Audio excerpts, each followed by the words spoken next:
Path of Exile 2 servers stabilize for its 500,000 concurrent players, Ubisoft shares skyrocket amid rumors of a Tencent buyout, and Gearbox CEO Randy Pitchford leaks existence of Borderlands 4 trailer.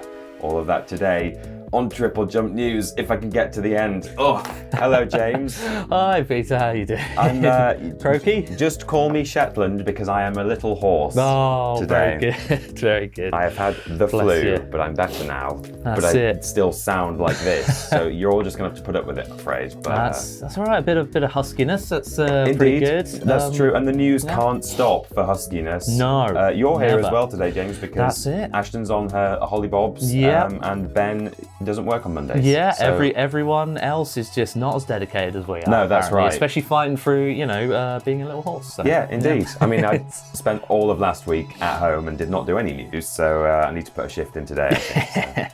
So. Excellent. Well, so should we start with Path of Exile 2? Yes, I mean the big talk. I mean, this is from last Friday was the initial thing, I believe. Yes. It launched on Friday, and it was a big, more anticipated than maybe they had anticipated. Yes, so, indeed. Yeah. Yeah, Path of Exile 2, Grinding Gear Games' highly anticipated sequel to the acclaimed action RPG, had a remarkably successful early access launch on December 6th. Indeed.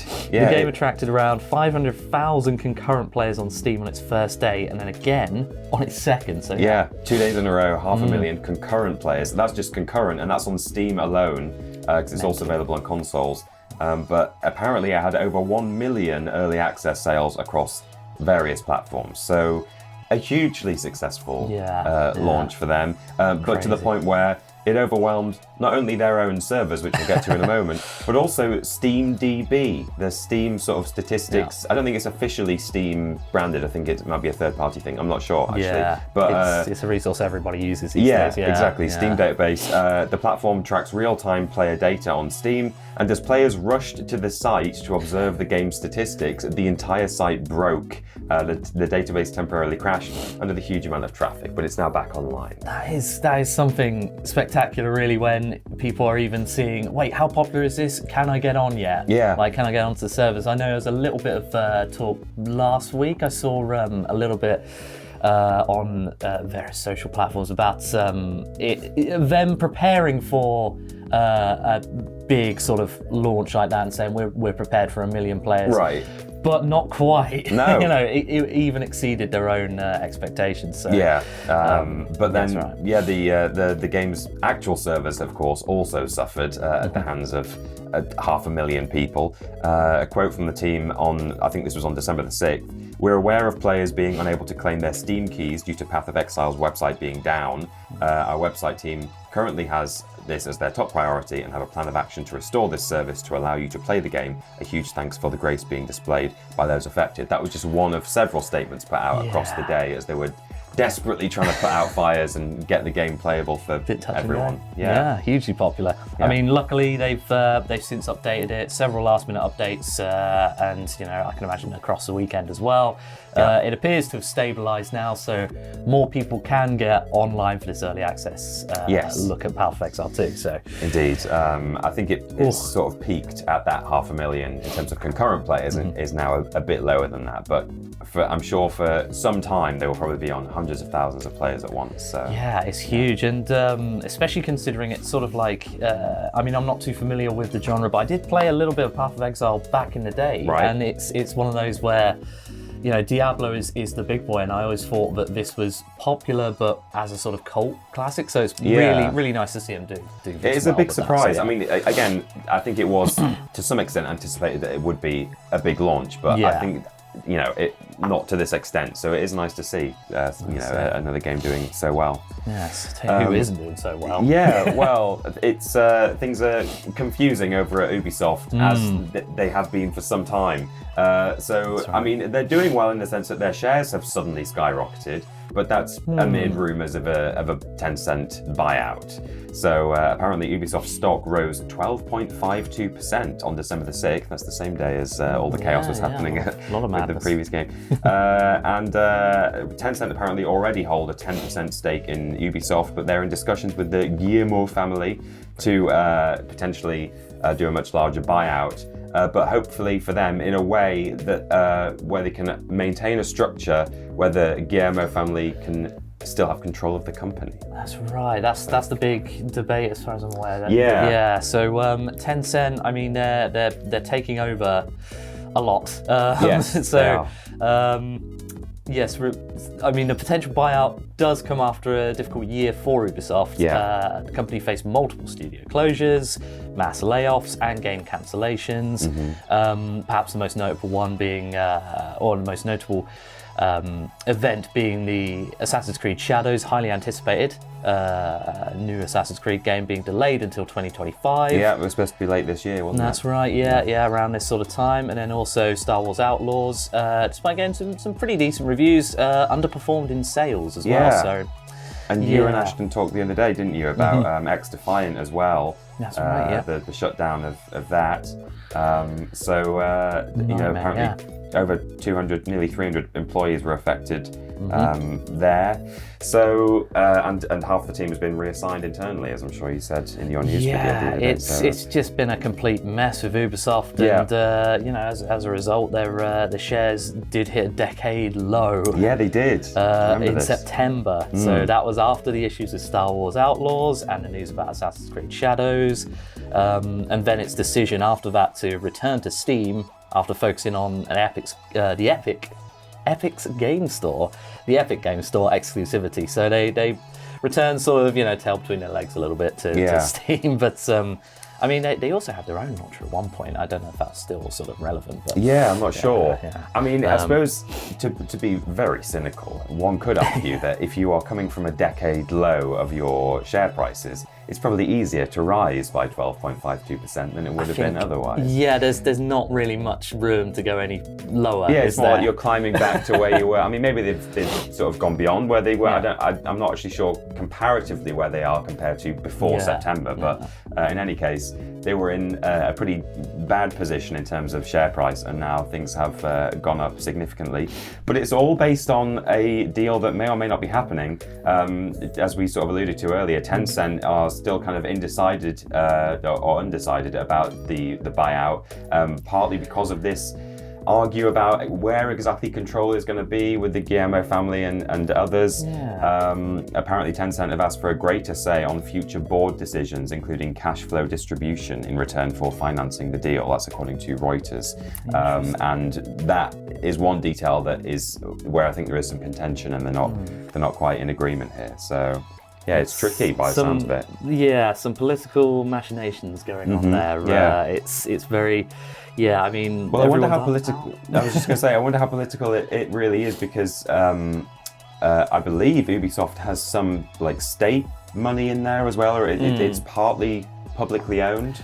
Yeah, there's something to do with France as a nation has, I think, some influence over Ubisoft. I don't know how that works. Probably shouldn't have even brought it up because I can't really talk about it. The details either, but so it could be politically motivated in all kinds of strange directions. Interesting. I mean, the Tencent sort of takeover, as I mentioned earlier. I mean, should we have a look at like who else Tencent have stakes in at the minute? Sure. If we have a little bit of time here. Here at TripleJump, we love companies who own little bits of or the entire part of lots of other studios, don't we? That's it. We love them. If we could just get everything conglomerated into one full ownership, that would be great. That's not going to ruin the entire industry whatsoever.